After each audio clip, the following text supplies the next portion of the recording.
అల్లూరు జిల్లా ఏజెన్సీలో బాక్సైట్ సెగపుడుతోంది. నివురుగప్పిన నిప్పులా ఉన్న మైనింగ్ అంశం మళ్లీ తెరపైకి రావడంతో మన్యం ఒక్కసారిగా అట్టుడుకుతోంది. ఖనిజ నిధులపై సర్కారు కన్నేస్తే సహించేది లేదంటూ గిరిజన బిడ్డలు రణభేరి మోగిస్తున్నారు. అభివృద్ధి వర్సెస్ పర్యావరణం, ఈ పోరులో గెలిపేవరది. అరకు లోయలో అసలేం జరుగుతోంది?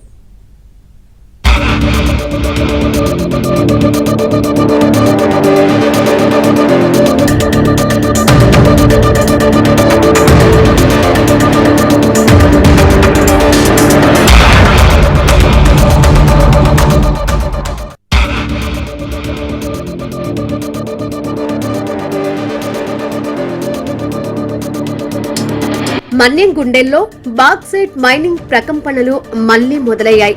అల్లూరి సీతారామరాజు జిల్లా అరకులోయ ఏజెన్సీలో ఖనిజ తవ్వకాల అంశం ప్రస్తుతం హాట్ టాపిక్ గా మారింది. గిరిజన ప్రాంతంలోని సహజ సంపదను కొల్లగొట్టే ప్రయత్నం చేస్తే ఊరుకోబోమని గిరిజన సంఘాలు తెగేసి చెబుతున్నారు.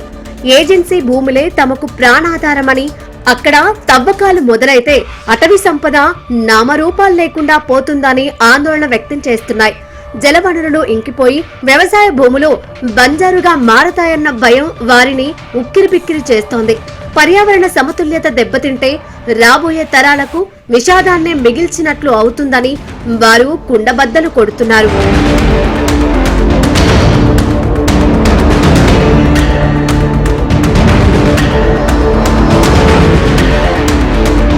ఉమ్మడి విశాఖ జిల్లాల్లో బాక్సైట్ చరిత్ర చూస్తే అదో అంతులేని కథలా కనిపిస్తుంది. తూర్పు ఘాట్స్ పర్వత శ్రేణుల్లో అపారమైన బాక్సైట్ నిల్వలు ఉన్నాయని తేలడంతో దశాబ్దాల క్రితమే ప్రభుత్వాల కన్ను వీటిపై పడింది. ముఖ్యంగా అరకు, చింతపల్లి, పాడేరు వంటి ప్రాంతాల్లో భూగర్భంలో దాగిన సిరిని వెలికి తీసేందుకు భౌగోళిక సర్వేలు గ్రీన్ సిగ్నల్ ఇచ్చాయి. 2000 సంవత్సరం ప్రారంభంలో అల్యూమినియం పరిశ్రమల కోసం ముడి పదార్థాల వేట పెరగడంతో మైనింగ్ ప్రతిపాదనలు తెరపైకి వచ్చాయి. కానీ అప్పటి నుంచి మొదలైన వివాదం నేటికి సమసిపోలేదు. గిరిజనుల ఆత్మగౌరవానికి, ప్రభుత్వాల అభివృద్ధి మంత్రానికి మధ్య ఈ ప్రాంతం ఒక యుద్ధ భూమిని తలపిస్తోంది. ఆంధ్ర రాష్ట్ర ప్రభుత్వం బాక్సైట్ అంశాన్ని మరోసారి తెర మీదకి తీసుకొచ్చింది. ఈ బాక్సైట్ తవ్వకాలకు సంబంధించినటువంటి అంశాల మీద మరో చర్చ అనేది తెరలేపింది. దీని మీద రాష్ట్ర ప్రభుత్వం స్పష్టమైనటువంటి వైఖరి ప్రకటన చేయాలని చెప్పేసి ఆదివాసీ గిరిజన సంఘం డిమాండ్ చేస్తుంది. ఆంధ్ర రాష్ట్రంలో 615 మిలియన్ టన్నుల బాక్సైట్ నిక్షేపాలు అల్లూరి సీతారామరాజు జిల్లా అరకు, చింతపల్లి ఈ ప్రాంతంలో ఉంది. దీన్ని వెలికి తీయడం కోసం అప్పటి రాష్ట్ర ప్రభుత్వాలు జీవోలు జారీ చేశాయి. 97 జీవో కావచ్చు, లేదా 248 జీవో కావచ్చు, ఇవన్నీ జీవోలు జారీ చేసి ప్రాంతంలో బాక్సైట్ తవ్వకల కోసం అనేక ప్రయత్నాలు చేసి ఆ ప్రయత్నాలకు వ్యతిరేకంగా ఆదివాసులు పెద్ద ఎత్తున పోరాటం నిర్వహించడం జరిగింది. వెనక్కి తగ్గినప్పటికీ, ఆ జీవోలు రద్దు చేస్తామని చెప్పినప్పటికీ అక్రమ ఒప్పందం మాత్రం రద్దు కాలేదు. అది అండ్రాక్ కానీ లేదా ఇతర సంస్థలతో చేసినటువంటి ఒప్పందాలు రద్దు చేయకుండా ఇప్పటిదాకా ఉండిపోయింది. ఆ ఒప్పందం ద్వారా ఇప్పుడు మళ్ళా బాక్సైట్ తవ్వకాల కోసం చర్చలు జరుగుతున్నాయని ఈ పత్రిక ప్రకటన కానీ మీడియా ద్వారా వస్తున్న నేపథ్యంలో రాష్ట్ర ప్రభుత్వం స్పష్టమైన ప్రకటన చేసి బాక్సైట్ కి వ్యతిరేకంగా నిలబడాలని చెప్పేసి ఈ సందర్భంగా మేము డిమాండ్ చేస్తున్నాం. ఎందుకంటే ఈ బాక్సైట్ తవ్వకాలు జరిగితే ఆదివాసీ ప్రాంతం మొత్తం సర్వనాశనం అయిపోయేందుకు అవకాశం ఉంది. రాష్ట్ర ప్రభుత్వం దేశంలో ప్రమోట్ చేస్తున్నటువంటి అరకు ఆర్గానిక్ కాఫీ కూడా ఈ బాక్సైట్ నిక్షేపాల కొండల మీదే ఉన్నాయి.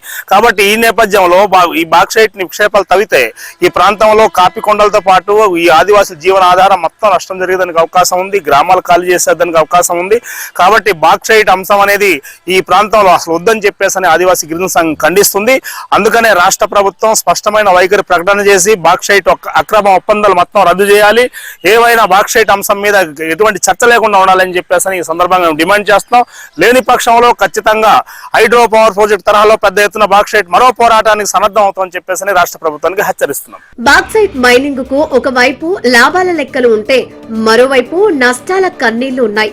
మైనింగ్ జరిగితే అల్యూమినియం పరిశ్రమకు మహర్దశ పడుతుందని, రాష్ట్ర ఖజానాకు కోట్లాది రూపాయల రాయల్టీ చేరుతుందని సర్కార్ భావిస్తోంది. రోడ్లు, విద్యుత్ వంటి మౌలిక వసతులు పెరిగి స్థానిక యువతకు ఉపాధి దొరుకుతుందనేది మైనింగ్ అనుకూల వాదన. అయితే విమర్శకుల వాదన మాత్రం ఇందుకు పూర్తి భిన్నంగా ఉంది. కొండలు కరిగిపోతే పర్యావరణం చిన్నాభిన్నమవుతుందని, గిరిజనుల జీవనోపాధి మట్టిలో కలుస్తుందని పర్యావరణవేత్తలు హెచ్చరిస్తున్నారు. ప్రకృతిని కాపాడుకోవాలా లేక పారిశ్రామికాభివృద్ధికి పెద్దపీట వెయ్యాలా అన్నది ఇప్పుడు $1 మిలియన్ ప్రశ్నగా మారింది. అదేంటంటే ఏజెన్సీ ప్రాంతాల్లో ఉండేటటువంటి ఖనిజ సంపదను దోచుకొని మళ్ళీ బడాబాబులు కట్టబెట్టేటటువంటి పరిస్థితులు దాపరించడం అనేటటువంటి జరుగుతూ ఉంది.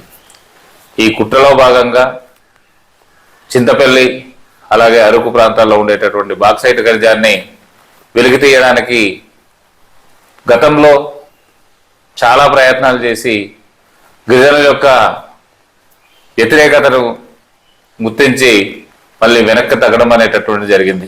అంటే ఒకటే చెప్తా ఉన్నాను, గిరిజన ప్రాంతాల్లో ఉండేటటువంటి ఖనిజ సంపద తీసే ముందు ఇక్కడ ప్రజల యొక్క పరిస్థితుల్ని ఒకసారి అధ్యయనం చేయండి, వీళ్ళ స్థితిగతుల్ని పరిశీలించండి. వీళ్ళు ఏ రకంగా ఇప్పటిదాకా అంటే స్వతంత్రం వచ్చి 78 సంవత్సరాలు పూర్తిగా వస్తున్నప్పటికీ కూడా ఈ రోజు వరకు కూడా ఈ ప్రజలకి మీరు చేసిందైతే ఏమీ లేదు. అంటే ఈ ప్రాంతాన్ని దోచుకోవడానికి మాత్రమే చూస్తున్నారు తప్ప ఈ ప్రజల యొక్క బాగోగుల్ని మాత్రం మీరు ఈ గోరంతా కూడా మరి ప్రేమ చూపించినటువంటి దాఖలాలు అయితే లేవు. గతంలో బాక్సైట్ తవ్వకాల కోసం ఎన్విరాన్మెంటల్ క్లియరెన్స్ ఇచ్చేందుకు ప్రభుత్వాలు గట్టిగానే ప్రయత్నించాయి. 2010 సమయంలో ఏపీఎండీసీకి అటవీ అనుమతులు లభించాయనే వార్తలు కూడా గుప్పుమన్నాయి. వీటిని కార్యరూపంలోకి తెచ్చేందుకు పావులు కదిపినా గిరిజన ఉద్యమాల దాటికి అవి వెనక్కి తగ్గక తప్పలేదు. ఎట్టకేలకు 2019లో అప్పటి ప్రభుత్వం గతంలో ఉన్న లీజులన్నింటినీ రద్దు చేస్తూ సంచలన నిర్ణయం తీసుకుంది. దీంతో బాక్సైట్ అధ్యాయం ముగిసిందని అంతా భావించినా లోపల ఏదో జరుగుతుందనే అనుమానాలు గిరిజన గ్రామాల్లో కారుచిచ్చులా వ్యాపిస్తున్నాయి. ప్రస్తుతం 2026 నాటికి ఈ బాక్సైట్ మైనింగ్ అంశం మళ్లీ వైరల్ అవుతోంది. కార్పొరేట్ శక్తులకు లేదా ప్రభుత్వ సంస్థలకు తవ్వకాల కోసం గ్రీన్ సిగ్నల్ ఇచ్చారనే ప్రచారాన్ని అధికార యంత్రాంగం కొట్టిపారేస్తోంది.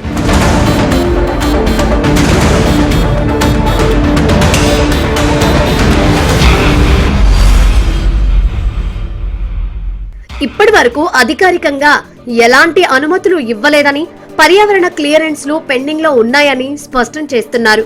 కానీ క్షేత్రస్థాయిలో మాత్రం భిన్నమైన వాతావరణం కనిపిస్తోంది. జిల్లాల పునర్వ్యవస్థీకరణ తర్వాత ఈ బాక్సైట్ కొండలు ప్రధానంగా అల్లూరి జిల్లా పరిధిలోకి రావడంతో అక్కడి గిరిజన ప్రాంతాల భవిష్యత్తు ఇప్పుడు ఈ ఖనిజ సంపద నిర్ణయాలపైనే ఆధారపడి ఉంది. విశాఖ కేంద్రంగా ఉన్న పోర్టులు, పరిశ్రమలకు ఈ బాక్సైట్ ఎంతో అవసరమైనా క్షేత్రస్థాయిలో తమ అనుమతి లేకుండా ఒక్క అడుగు కూడా ముందుకు వేయలేరని గిరిజన సంఘాలు హెచ్చరిస్తున్నాయి. గ్రామ సభల సమ్మతి లేనిదే మట్టి పెళ్ల కూడా కదలడానికి వీల్లేదని తేల్చి చెబుతున్నాయి. గిరిజనుల హక్కులను కాలరాస్తే మన్యం మరోసారి రణరంగం అవుతుందా? అసలు ప్రభుత్వం మనసులో ఏముంది? ఈ బాక్సైట్ సెగ చివరకు ఎటు దారి తీస్తుంది అన్నది ప్రస్తుతానికి సస్పెన్సే.